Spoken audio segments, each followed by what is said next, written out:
అండి gas stove పై గుప్పుడు గోధుమ పిండి వేస్తే గ్యాస్ ఆదా అవుతుందా? చూస్తే ఖచ్చితంగా మీరే ఆశ్చర్యపోతారు. ఈ అద్భుతమైన టిప్స్ మిస్ కాకుండా వీడియో చివరి వరకు చూడండి. హాయ్ అండి, నమస్తే, నేను Jhansi. Welcome to our channel Jhansi cooking gardening vlogs. ఎలా ఉన్నారండి? అందరూ బాగున్నారు కదా?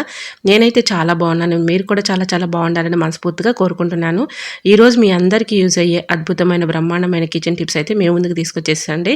వీడియోని ఎక్కడ కూడా స్కిప్ చేయకుండా చివరి వరకు చూడండి. ఫస్ట్ టైం మన ఛానల్ ఎవరైనా చూస్తూ ఉన్నట్లయితే ఒక్కసారి ప్రీవియస్ వీడియో చూసి మీకు నచ్చట్లయితే తప్పకుండా ఛానల్ని సబ్స్క్రైబ్ చేసుకోండి. ఇంకా లేట్ చేయకుండా వీడియోలోకి అయితే వెళ్ళిపోదాం. ఫస్ట్ టిప్ తెలుసుకుందాం. మనం ఎక్కువగా పువ్వులు తెచ్చుకుంటూ ఉంటాం కదండి. ఎక్కువగా పువ్వులు పూజలు చేసేవాళ్ళు అనుకోండి ఇంకా ఎక్కువగానే తెచ్చుకుంటూ ఉంటారు కదా. రోజు పెట్టుకుంటూ ఉంటాము, పూజలు చేసుకుంటూ ఉంటాము కదా. ఇలా మనం పువ్వులు తెచ్చుకున్నప్పుడు ఎక్కువ రోజులు స్టోర్ ఉండాలంటే ఈ చిన్న ట్రిక్ని మీరు ట్రై చేశారంటే ఎన్ని రోజులైనా పాడవకుండా అలానే ఉంటాయండి. నేను చెప్పే ఈ టిప్స్ అయితే ఏ పువ్వులైనా ఇలా అయితే యూజ్ చేసుకోవచ్చండి. సో ఏ పువ్వులైనా ఇలానే స్టోర్ చేసుకోండి.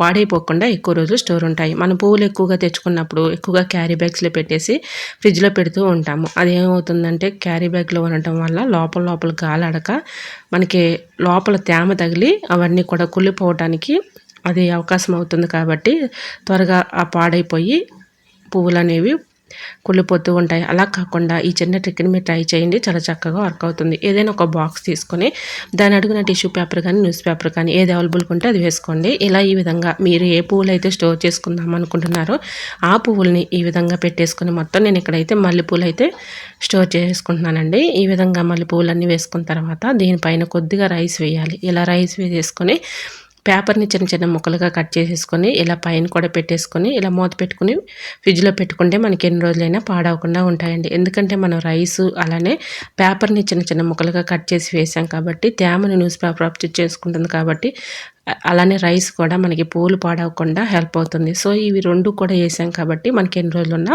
పువ్వులు అనేవి పాడవకుండా ఉంటాయండి. మల్లెలు కానీ, జాజులు కానీ, విరజాజులు కానీ, కనకాంబరాలు కానీ, అలానే రోజ్ ఫ్లవర్స్ కానీ ఇలా ఏదైనా కూడా ఇలా స్టోర్ చేసుకోండి. ఎన్ని రోజులైనా పాడవకుండా ఉంటాయి. ఇంకా సెకండ్ టిప్ని తెలుసుకుందాం.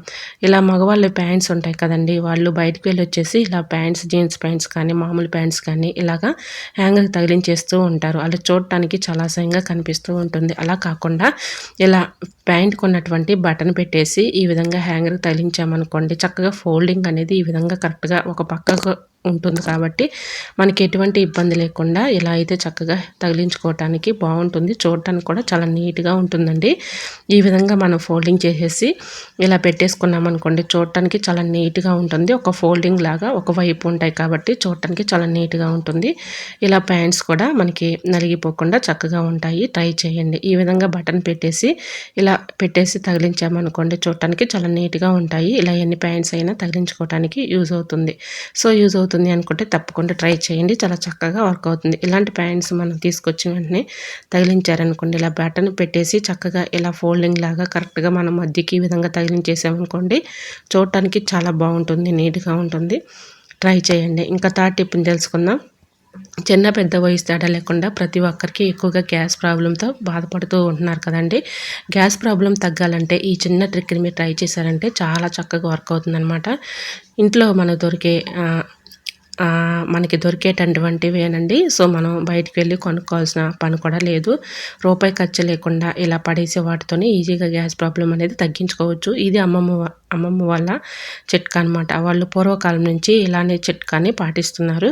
సో ఆ చిట్కా అయితే మా అమ్మమ్మ గారు చెప్పిందనమాట. ఈ విధంగా చింతగింజలు ఉంటాయి కదండి, మన చింతపండులో ఉన్నటువంటి గింజలను తీసుకొని శుభ్రంగా వాటర్లో క్లీన్ చేసేసిన తర్వాత ఏదైనా ఒక గిన్నె తీసుకొని దానిలో వేసేసుకొని ఇలా వేయించుకోవాలండి. బాగా డీప్ ఫ్రై కాకుండా కొంచెం ఒక మాదిరిగా మనకి ఒక బ్లాక్ కలర్లో వచ్చే విధంగా వేయించేసేసుకొని పక్కన పెట్టేసుకున్న తర్వాత పొడిలాగా చేసుకోవాలి. ఇలా ఈ చింతగింజల పౌడర్ని ఉదయం పరగడుపున ఒక గ్లాస్ వాటర్, గోరువెచ్చని వాటర్ తీసుకొని ఈ పౌడర్ అందులో కలుపుకొని త్రాగటం వలన మనకి ఎంత ఎక్కువగా ఉన్నటువంటి గ్యాస్ ప్రాబ్లం అయినా చక్కగా తగ్గిపోతుందండి.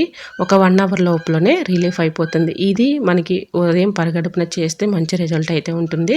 సో ట్రై చేయండి. చింతగింజల పౌడర్ చక్కగా హాట్ వాటర్లో కలుపుకొని త్రాగటం వలన మంచి రిజల్ట్ అయితే ఉంటుందండి. ఆరోగ్యానికి కూడా చాలా మంచిది. ఎటువంటి హెల్త్ ప్రాబ్లమ్స్ కూడా రాకుండా ఉంటాయి. ట్రై చేయండి. ట్యాబ్లెట్లతో పని లేకుండా ఇలా ఒక్కసారి ఈ ట్రిక్‌ని మీరు ట్రై చేసి చూడండి. 100% వర్క్ అవుతుంది. ఇంకా నెక్స్ట్ టిప్‌ని తెలుసుకుందామండి. కొబ్బరి మనం ఎక్కువ రోజులు స్టోర్ ఉంచుకోవాలి అనుకున్నప్పుడు ఈ చిన్న ట్రిక్‌ని మీరు ట్రై చేయండి. చాలా చక్కగా వర్క్ అవుతుంది. ఇలా మనకి ఫెయిలర్ ఒకటి ఉంటే చాలండి. చెక్కు తీసుకోవటానికి మనం ఇలా తురుముకోవడానికి కూడా చాలా చక్కగా ఈజీగా ఇలా అయితే ఫెయిలర్‌తో అయితే మనం కొబ్బరి పౌడర్‌ని రెడీ చేసేసుకోవచ్చు. ముందుగా కొబ్బరిని శుభ్రంగా వాటర్‌లో క్లీన్ చేసేసుకున్న తర్వాత తేమ లేకుండా ఆరబెట్టుకొని ఇలా బ్యాక్ సైడ్ ఉన్నటువంటి అదంతా బ్లాక్ అంతా కూడా తీయడానికి ఇలా ఫీలర్ అయితే చక్కగా హెల్ప్ అవుతుందనమాట. ఈ విధంగా తురుముకున్న తర్వాత మిక్సీ జార్లో వేసేసుకోవాలి. ఇలా కొబ్బరి ముక్కలన్నీ కూడా చిన్న చిన్న ముక్కలుగా కట్ చేసుకొని మిక్సీ జార్లో వేసుకొని మెత్తగా ఫైన్ పౌడర్ లాగా పట్టేసుకొని చక్కగా ఏదైనా ఒక గాజు జార్లో స్టోర్ చేసుకొని డీప్ ఫ్రిడ్జ్లో పెట్టుకున్నాం అనుకోండి, మనకు అవసరమైనప్పుడు కర్రీస్లో కానీ లేదంటే చట్నీల్లో కానీ యూజ్ చేసుకోవడానికి చాలా చక్కగా యూజ్ అవుతుందండి. ఇలా ఫీలర్ సహాయంతో చక్కగా ఇలా మనం కొబ్బరి పౌడర్‌ని ఈజీగా రెడీ చేసుకోవచ్చండి. సో, ఈ టిప్ కూడా చాలా చక్కగా యూజ్ అవుతుంది. ట్రై చేయండి. ఇలా మనం బ్యాక్ సైడ్ ఉన్నటువంటి కొబ్బరిని తీయాలంటే చాకుతో తీస్తుంటే ముక్కలు ముక్కలుగా అయిపోతూ ఉంటాయి. అలా కాకుండా ఇలా ఫీలర్‌తో తీసామనుకోండి ఇలా బ్యాక్ సైడ్ ఉన్నటువంటి బ్లాక్ అంతా కూడా చక్కగా వచ్చేస్తుంది. మనం మిక్సీ జార్లో వేసుకొని కొబ్బరి పౌడర్‌ని రెడీ చేసుకొని ఏదైనా ఒక గాజు జార్లో స్టోర్ చేసుకొని ఫ్రిడ్జ్‌లో పెట్టుకోవచ్చు. అవసరానికి కూడా చక్కగా యూజ్ అవుతుంది. ట్రై చేయండి. ముక్కలుగా చేసుకొని ఏదైనా ఒక బాక్స్‌లో పెట్టుకొని మనం ఎక్కువగా ఫ్రిడ్జ్‌లో పెట్టేస్తూ ఉంటాము. దానివల్ల వాటర్ బబుల్స్ ఏర్పడి లోపల లోపల తేమ తగిలి కొబ్బరి పాడవుతుందండి. మామూలు ఫ్రిడ్జ్‌లో కాకుండా ఇలా డీప్ ఫ్రిడ్జ్‌లో పెట్టుకోవటం వల్ల కొబ్బరి అనేది ఎక్కువ రోజులు స్టోర్ ఉంటుంది. ట్రై చేయండి. చాలా చక్కగా వర్క్ అవుతుంది. ఇలా మనకు కొబ్బరి ఎక్కువ రోజులు స్టోర్ ఉంచుకోవాలి అనుకుంటే ఇలా ట్రై చేయండి. మనకి ఎన్ని రోజులున్నా పాడవకుండా ఉంటుంది. కర్రీస్‌లో కూడా యూజ్ చేసుకోవచ్చు. మీరు యూజ్ చేసుకునేటప్పుడు ఒక హాఫ్ అన్ అవర్ ముందే తీసి పక్కన పెట్టేసుకుంటే ఎటువంటి కూలింగ్ లేకుండా ఉంటుంది. ట్రై చేయండి. ఇంకా నెక్స్ట్ టిప్‌ని తెలుసుకుందాం. మన శరీరంలో ఎంత వేడినైనా తగ్గించే అద్భుతమైన టిప్ అండి. వీడియోని ఎక్కడ కూడా స్కిప్ చేయకుండా చివరి వరకు చూడండి. చాలామంది ఫీవర్ వచ్చిన తర్వాత లేదంటే మోషన్స్ అయిన తర్వాత చాలా నీరసం అయిపోతూ ఉంటారు. అలాంటి వాళ్ళకి కూడా ఈ చిన్న ట్రిక్ చాలా చక్కగా యూజ్ అవుతుంది. అలానే ఒంట్లో ఉన్నటువంటి వేడి ఎంత వేడైనా కూడా చక్కగా తగ్గిపోతుందండి.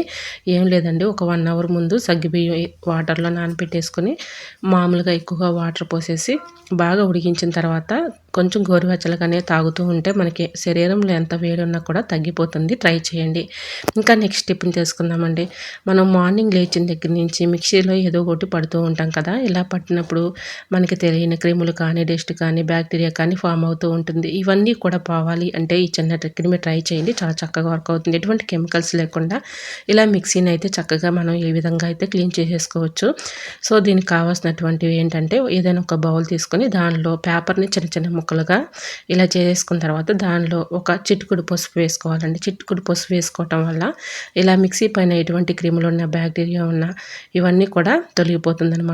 ఇలా వాటర్‌లో ఆ పేపర్‌ని తడిపేసి ఇలా మొత్తం కూడా పిండేసి పేపర్ అనేది ఇలా మిక్సీ పైన చక్కగా క్లీన్ చేసేసుకున్నాం అనుకోండి, మిక్సీ లోపల ఉన్నటువంటి క్రిములు కానీ, డస్ట్ కానీ అంతా కూడా తొలగిపోతాయండి. ఈ విధంగా మనం చేత్తో అయితే క్లీన్ చేసుకోలేం కాబట్టి ఒక ఫోర్క్ స్పూన్ కానీ లేదంటే ఏదైనా ఒక స్పూన్ కానీ ఇలా లోపల హోల్‌లోకి పెట్టేసి పేపర్‌ని ఈ విధంగా చక్కగా క్లీన్ చేసుకుంటే మనకు చూడటానికి చాలా నీట్‌గా ఉంటుంది. దీనిపైన మనకి తెలియని డస్ట్ ఉన్న, క్రిములు ఉన్న, బ్యాక్టీరియా ఉన్న తొలగిపోతుంది. ట్రై చేయండి. ఇలా మనం మార్నింగ్ లేచిన దగ్గర నుంచి ఇలా మిక్సీలో ఏదో ఒకటి పడుతూ ఉంటాం కాబట్టి మనకి తెలియకుండానే ఇలాంటి డస్ట్ కానీ, బ్యాక్టీరియా కానీ వచ్చేస్తూ ఉంటుందండి. సో, ఈ విధంగా మనం ఒక 1 వీక్ కానీ, 10 డేస్‌కి కానీ కుదిరినప్పుడు ఈ విధంగా చక్కగా క్లీన్ చేసుకుంటే మనకి మిక్సీ కూడా ఎక్కువ రోజులు మన్నికుంటుంది. రిపేర్ కాకుండా ఉంటుంది. చక్కగా మనకు కూడా వంట చేసుకునేటప్పుడు ఈ విధంగా మనం చట్నీలు కానీ, ఏదైనా మసాలాలు పట్టుకున్నప్పుడు కానీ నీట్‌గా ఉంటుందండి. ఇలా అప్పుడప్పుడు తుడిచేసుకుంటే మిక్సీ కూడా ఎటువంటి రిపేర్ అనేది రాదు. మనకి ఎక్కువ రోజులు మన్నిక కూడా ఉంటుంది. ఎటువంటి బ్యాక్టీరియా కానీ, క్రిములు కానీ లేకుండా ఉంటాయి. ట్రై చేయండి. సో, మరి మీకు ఈ టిప్ ఎలా అనిపించిందో కామెంట్ సెక్షన్‌లో కామెంట్ చేసి మీకే టిప్స్ కావాలనేది కూడా కామెంట్ చేయండి. మరొక యూజ్‌ఫుల్ టిప్‌ని తెలుసుకుందాం. చిన్న పెద్ద వయసు తేడా లేకుండా ప్రతి ఒక్కరికి ఇప్పుడు దగ్గు, జలుబు ఇలా వచ్చేస్తూ ఉంటున్నాయి కదండీ! ఎన్ని మెడిసిన్స్ ఏసినా అసలు కంట్రోల్ అవనే అవ్వవు. చాలా ఇబ్బంది పెట్టేస్తూ ఉంటుంది. ముఖ్యంగా చిన్న పిల్లలకైతే చాలా ఇబ్బంది పడుతూ ఉంటారు. నైట్ టైంలో చాలా ఇబ్బంది పడుతూ మరి మనల్ని కూడా చాలా ఇబ్బంది పడుతూ మనల్ని కూడా ఇబ్బంది పెట్టేస్తూ ఉంటారు.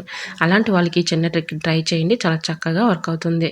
ఇలా ఒక స్పూన్‌లో కొద్దిగా ఒక చిటికెడు పసుపు తీసుకొని దానిలో తేనె కలిపేసి ఈ విధంగా కొద్దిగా హీట్ చేసేసి గోరువెచ్చలుగా నైట్ పడుకునే ముందు ఈ విధంగా మనం కొంచెం గొంతులో చప్పరిస్తూ ఊట మింగుతూ ఉంటే మనకి ఎంత ఎక్కువగా ఉన్నటువంటి దగ్గు కానీ, జలుబు జలుబు కానీ చక్కగా మనకి తగ్గిపోతుందండి. ట్రై చేయండి. ఈ విధంగా మనం రోజు కూడా డైలీ మనం తగ్గేంత వరకు కూడా ఇలా చేస్తూ ఉంటే మంచి రిజల్ట్ అయితే ఉంటుంది. ట్రై చేయండి. ఇంకా నెక్స్ట్ టిప్ని తెలుసుకుందాం. మన ఇంట్లో ఇలా సోపుని తీసుకుని యూజ్ చేసుకునేటప్పుడు ఇలా మనం ఎంత సోప్ బాక్స్లో పెట్టినా కూడా వాటర్లో ఎక్కువగా వేస్ట్ అయిపోతూ ఉంటుంది. అలా కాకుండా ఉండాలి అంటే ఒక శాస్త్రీ బాము లేదంటే మెంతో ప్లస్ అయిపోయిన తర్వాత ఖాళీ అయిపోయిన మూతలు ఉంటాయి కదండి, ఆ మూతని ఇలా సోప్ పైన ప్రెస్ చేస్తే చక్కగా ఇలా అడుక్కు పెట్టేసుకోమనుకోండి వాటర్లో ఎక్కువగా వేస్ట్ అవ్వకుండా ఉంటుంది. సో మనం సోప్ కూడా ఎక్కువ రోజులు వస్తుంది. ఈ విధంగా మనం ఎంత సోప్ బాక్స్లో పెట్టినా సోప్ అనేది వాటర్లో వేస్ట్ అయిపోతూ ఉంటుంది మనం యూజ్ చేసుకునేటప్పుడు. అలా కాకుండా ఇలా ఒక మూతని దానికి ప్రెస్ చేసేసి అందులో పెట్టేస్తే వాటర్లో ఎక్కువగా వేస్ట్ అవ్వకుండా ఉంటుంది. మనం మనీని కూడా సేవ్ చేసుకోవచ్చు. ఇంకా నెక్స్ట్ టిప్ని తెలుసుకుందామండి. ఎల్లుల్లిపాయలు వలవాలంటే ఒక టాస్క్ లాగా ఉంటూ ఉంటుంది కదండి. ఎల్లిపాయలు ఒలిచేటప్పుడు చాలా ఇబ్బంది పడుతూ ఉంటాము. ఇలా నెయిల్స్తో తీసి సపరేట్ చేసి మళ్ళీ తొక్క తీయాలంటే చాలా ఇబ్బంది పడుతూ ఉంటాము. అలా కాకుండా ఈ చిన్న ట్రిక్ని ట్రై చేయండి, చాలా చక్కగా వర్క్ అవుతుంది. ఇలా ఎల్లిపాయలు ఉన్నాయి కదండి, ఎల్లిపాయలు తీసిన తర్వాత చాకుతో పైన కింద ఈ విధంగా ఆ తొడిమిని తీసేసుకున్న తర్వాత టీ స్టైనర్ ఉంటుంది కదా, టీ స్టైనర్ పైన కొంచెం రఫ్గా ఉంటుంది జల్లెడి. ఈ విధంగా గట్టిగా ప్రెస్ చేస్తే చాలా ఈజీగా సింపుల్గా ఇలా ఎల్లిపాయ పై ఉన్నటువంటి తొక్క ఈజీగా వచ్చేస్తుందండి. ట్రై చేయండి. సో ఈ ట్రిక్ మీలో ఎంతమంది తెలుసో తప్పకుండా కమెంట్ సెక్షన్లో కమెంట్ చేయండి. చాలా చక్కగా వర్క్ అవుతుందండి. ఇలా ఎన్ని కేజీల ఎల్లిపాయలైనా మనం ఈజీగా వచ్చేసుకోవచ్చు. ట్రై చేయండి. టిప్ని తెలుసుకుందామండి. అల్లం మనం ఎక్కువగా స్టోర్ చేసుకుంటూ ఉంటాం కదా, అల్లం ఎక్కువగా తెచ్చుకొని స్టోర్ చేసుకున్నప్పుడు మనకి ఎక్కువగా బయట పెట్టేస్తే పాడైపోతూ ఉంటుంది. అలా కాకుండా ఈ చిన్న ట్రిక్ని మీరు ట్రై చేశారంటే చాలా చక్కగా ఎక్కువ రోజులు స్టోర్ ఉంటుందండి. ఈ విధంగా అల్లం శుభ్రంగా వాటర్లో క్లీన్ చేసిన తర్వాత, ఎందుకంటే దీనికి ఇసుక అనేది ఎక్కువగా ఉంటుంది కాబట్టి వాటర్లో శుభ్రంగా క్లీన్ చేసేసుకున్న తర్వాత తేమ లేకుండా శుభ్రంగా ఆరిపెట్టేసుకున్న తర్వాత ఏదైనా ఒక న్యూస్ పేపర్ తీసుకొని ఈ విధంగా న్యూస్ పేపర్కి ఇలా పొట్లలాగా ఫోల్డింగ్ చేసేసి ఈ విధంగా మనం ఫ్రిడ్జ్లో పెట్టేసుకున్నాం అనుకోండి పాడైపోకుండా ఎక్కువ రోజు స్టోర్ ఉంటుంది. ఇలా మనం అవసరమైనప్పుడు తీసుకుని యూజ్ చేసుకోవచ్చండి. ఇలా పాడవకుండా ఎక్కువ రోజు స్టోర్ ఉంటుంది. అల్లం ఎక్కువగా మనం బయట పెట్టేస్తూ ఉంటాం కదా, దానివల్ల మనకి ఎక్కువ రోజులు నిల్వ అనేది ఉండదు. కాబట్టి ఇలా ట్రై చేయండి, చాలా చక్కగా వర్క్ అవుతుంది. ఇంకా నెక్స్ట్ టిప్ని తెలుసుకుందామండి. ఏదైనా ఒక బౌల్ తీసుకొని దానిలో ఇలా కొద్దిగా ఫేస్ పౌడర్ ఉంటుంది కదండి, అది ఏ పౌడర్ అయినా వేసుకోవచ్చు. ఇలా కొద్దిగా ఫేస్ పౌడర్ వేసుకుని ఎక్స్పైరీ అయిన ట్యాబ్లెట్స్ కానీ మనం యూజ్ చేయని ట్యాబ్లెట్స్ కానీ ఉంటాయి కదండి, ఒక ట్యాబ్లెట్ని తీసుకుని మెత్తగా పౌడర్ లాగా చేసుకుని అందులో వేసుకోవాలి. అలానే కొద్దిగా బేకింగ్ పౌడర్ తీసుకోవాలండి. అలానే దీంట్లో కొద్దిగా సాల్ట్ కూడా వేసుకోవాలి. అలానే కర్పూరం బెల్లం కూడా ఒక బెల్ల తీసుకొని మెత్తగా పౌడర్లా చేసుకోవాలి. దీంట్లో ఎక్స్పైరీ ట్యాబ్లెట్ పౌడర్, కర్పూరం బెల్ల, అలానే బేకింగ్ పౌడర్, కొద్దిగా సాల్ట్, కొద్దిగా ఫేస్ పౌడర్, ఇవి 5 వేసేసి కొద్దిగా హాట్ వాటర్ పోసుకోవాలండి. ఇలా మొత్తం కూడా హాట్ వాటర్ పోసుకున్న తర్వాత ఏదైనా ఒక స్ప్రే బాటిల్లోకి లిక్విడ్ పోసేసుకొని స్టోర్ చేసుకుంటే మనం నైట్ టైంలో గిన్నెలు అవి కడిగేసిన తర్వాత, భోజనం చేసిన తర్వాత ఇలా గిన్నెలు అవి కడిగేసిన తర్వాత గ్యాస్ స్టవ్ దగ్గర కిచెన్ సింక్లో అక్కడక్కడ స్ప్రే చేసేసామనుకోండి మనకి చక్కగా ఎటువంటి బల్లులు కానీ బొద్దింకలు కానీ రాకుండా ఉంటాయండి. అలానే మనం క్లాత్తో తుడుచుకున్నా కూడా గ్యాస్ స్టవ్ అంతా కూడా చక్కగా క్లీన్ అవుతుంది. ఇంకా నెక్స్ట్ టిప్ని తెలుసుకుందామండి. ఇలా గ్యాస్ స్టవ్ పైన గోధుమ పిండి వేస్తే ఏమవుతుందో తెలుసా అనే థంబ్నెయిల్ అయితే మీరు చూసే ఉంటారు కదా. ఇలా గోధుమ పిండి వేయడం వల్ల యూజ్ ఏంటంటే మనకి ఇలా మనం స్టవ్ పైన కర్రీస్ కానీ లేదంటే ఆయిల్ పడుతూ ఉంటుంది. అంటే కర్రీస్ వండినప్పుడు కానీ లేదంటే ఆయిల్లో మనం ఏదైనా డీప్ ఫ్రై చేసుకున్నప్పుడు కానీ చిందులు మనకి ఈ విధంగా గ్యాస్ స్టవ్ మీద పడుతూ ఉంటాయి కదా, ఆ జిడ్డు మనం ఎంత సోప్తో క్లీన్ చేసినా పోవు కదా. ఇలా గోధుమ పిండి కొంచెం వేసేసి ఆ జిడ్డు అంతా పోయేంత వరకు కూడా ఆ పిండిని అలా అలా కొంచెం అక్కడక్కడ అప్లై చేసేసి చిన్న స్క్రబ్బర్ తీసుకుని ఈ విధంగా పైన రుద్దేసుకున్న తర్వాత ఏదైనా ఒక క్లాత్ తీసుకుని శుభ్రంగా తుడిచేసుకున్నాం అనుకోండి. వాటర్తో క్లీన్ చేయకూడదండి. వాటర్తో ఎక్కువగా క్లీన్ చేస్తే మనకి గ్యాస్ స్టవ్ అనేది ఎక్కువ రోజులు మనకి ఆ మన్నిక అనేది రాదు, త్వరగా రిపేర్ వచ్చే ఛాన్స్ అయితే ఉంటుంది. సో మనం అస్తమానం వాటర్లో క్లీన్ చేసి కడగకూడదండి గ్యాస్ స్టవ్, ఎందుకంటే రిపేర్ వచ్చే ఛాన్స్ అయితే ఉంటుంది. కాబట్టి ఇలా ట్రై చేసి చూడండి, చాలా చక్కగా వర్క్ అవుతుంది. సో ఈ విధంగా క్లీన్ చేసేసుకున్నాం అనుకోండి, జిడ్డు మరకలు కానీ లేదంటే మనకి ఇలా మనకి తెలియని క్రిములు ఉన్న డస్ట్ ఉన్నదంతా కూడా తొలగిపోతుంది అనమాట. ఇలా క్లీన్ చేసుకుంటే మనకి చూడటానికి చాలా నీట్గా ఉంటుంది, ఎటువంటి జిడ్డు కూడా ఉండదు. సో ఈ విధంగా క్లీన్ చేసిన తర్వాత చూడండి ఎంత చక్కగా కనిపిస్తుందో. ట్రై చేయండి, చక్కగా మెరిసిపోతుందండి. మీకు ఎటువంటి డౌట్ అయితే అవసరం లేదు. మనం ఎక్కువగా కష్టపడి రుద్దే పని లేకుండా ఎటువంటి జిడ్డు ఉన్నా కూడా ఇలా కొంచెం గోధుమ పిండి వేసేసి ఇలాగా క్లీన్ చేసేసుకున్న తర్వాత ఏదైనా ఒక పొడి క్లాత్తో ఇలా క్లీన్ చేసుకుంటే చూడండి చక్కగా మెరిసిపోతుంది. ట్రై చేయండి. సో మరి ఈ టిప్స్ అన్నీ మీకు ఎలా అనిపించాయి ఉన్నాయో మరి తప్పకుండా కమెంట్ సెక్షన్‌లో చిన్న కమెంట్ చేయండి ఫ్రెండ్స్. ఎందుకంటే మరి మీరిచ్చే చిన్న కమెంట్ వల్ల ఈ టిప్స్ మీకు యూజ్‌ఫుల్‌గా ఉన్నాయా లేదా అనేది కూడా నాకు కూడా తెలుస్తుంది కాబట్టి ప్లీజ్ అండి తప్పకుండా మరి ఈ టిప్స్ అన్నిట్లో ఏ టిప్స్ అయితే యూజ్‌ఫుల్‌గా ఉన్నాయో, ఏ టిప్స్ అయితే మీకు బాగా నచ్చాయి అనేది ప్లీజ్ అండి చిన్న కమెంట్ చేయండి ఫ్రెండ్స్. అలాగే చిన్న రిక్వెస్ట్ అండి, మీరు ఎక్కడి నుంచి అయితే చూస్తున్నారో ఈ వీడియో నాకైతే తెలీదు కానీ సో మీరు ఎక్కడి నుంచి చూసినా కూడా చిన్న కమెంట్ అయితే చేయండి ఫ్రెండ్స్. ఎందుకంటే నా స్మాల్ రిక్వెస్ట్ అండి, నా వీడియో ఎంతవరకు వెళ్తుంది అని తెలుసుకోవడం కోసం మాత్రమే ఫ్రెండ్స్. తప్పకుండా నా ఈ చిన్న రిక్వెస్ట్ని మీరు తప్పకుండా చిన్న కమెంట్ చేస్తారని ఆశిస్తున్నాను. సో మన ఛానల్ ఎవరైనా ఫస్ట్ టైం చూస్తూ ఉన్నట్లయితే ప్లీజ్ అండి ఒక్కసారి ప్రీవియస్ వీడియో చూసి మీకు నచ్చినట్లయితే తప్పకుండా ఛానల్ని సబ్స్క్రైబ్ చేసుకోండి. మరి మీకు ఏ టిప్స్ కావాలన్నా కూడా కమెంట్ సెక్షన్లో షేర్ చేయండి, తప్పకుండా ఆ టిప్స్ అయితే షేర్ చేస్తాను. ఓకేనండి, మరొక వీడియోతో మళ్ళీ మీ ముందుకు వచ్చేస్తాను. అంతవరకు మన యూట్యూబ్ ఫ్యామిలీ అంతా బాగుండాలి, అందులో మా ఫ్యామిలీ ఉండాలని కోరుకుంటూ మరొక వీడియోతో మళ్ళీ మీ ముందుకు వచ్చేస్తాను. అంతవరకు by by, thanks for watching.